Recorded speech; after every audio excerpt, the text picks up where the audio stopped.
Hey everyone, Nigel again, teaching you a little about speaking English, mastering the English language by practicing your speech. And as I always say to students, it's one thing to know to write English and one thing to know and another thing to know to read English, but it's a totally different thing to speak English.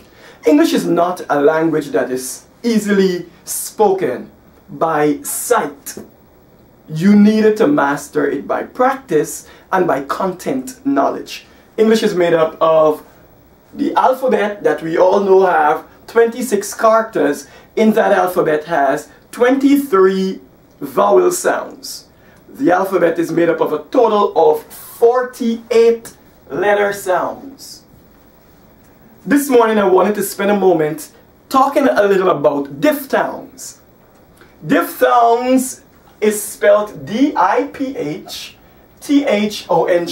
We have what we call two T F sounds coming together. We have an F and a TH, given a very difficult measure of pronunciation, and I know a lot of people mess up the pronunciation because they really are not familiar with the sounds. Here we have PH giving you an F, and TH, which is another blend, giving you th, as in the, there. So it's diphthongs. Some people stress diphthongs. Some people say diphthongs. Let's talk about what is diphthongs. Now, diphthongs are when two vowels come together. It gives rise to a new sound. It's not the A-E-I-A-U sound that we're familiar with from the vowels, but they're new sounds. Here we have A and I coming together, giving us the word time. The sound that comes together in T-I-M, time. It's the A-I sound. Higher, giving you an A-I-Y sound. Then there's the A-U. As we can see in the word cow, C-O-W, this vowel here and the W coming together give you a new sound, cow, giving you the sound of A-U.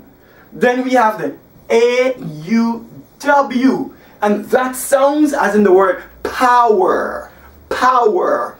I am showing my power.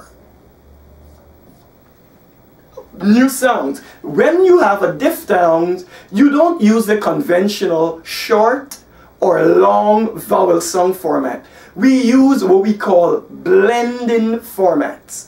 That's what diphthongs are all about. It's when two or more vowel sounds come together and it creates a new sound. That's why the English language is as difficult as it is. You have to practice it to learn it. It's not easily learn by reading and by writing. Reading, you would know what the words are. Writing it, you'd know how to spell it. But speaking it, you'll know how it sounds. So when I make a sound, or when I make a word, as if I were to say roar, you have a blend coming together of O and U, giving a new sound, or. Or. It's a longer vowel sound there. Then we have the word plane. She flew in the airplane. That's another diphthong where we have E and the I. The sounds coming together to give that word plane. We eat pear. Pear. P-E-A-R. And there's another diphthong there because E and A comes together to give us a E-I-R sound. Ear, peer, peer. And because of those challenges in the English language, it makes it a little more complicated, it makes it a little more difficult, and you needed to practice more to master it. But we also have E and U coming together. As in the word home. I live in my home. My home is pretty. My home is in Washington, D.C. My home is in Texas. My home is in Sri Lanka. My home is in India. My home is in Milan, Maui. All of those are places where English language speaking is becoming popular.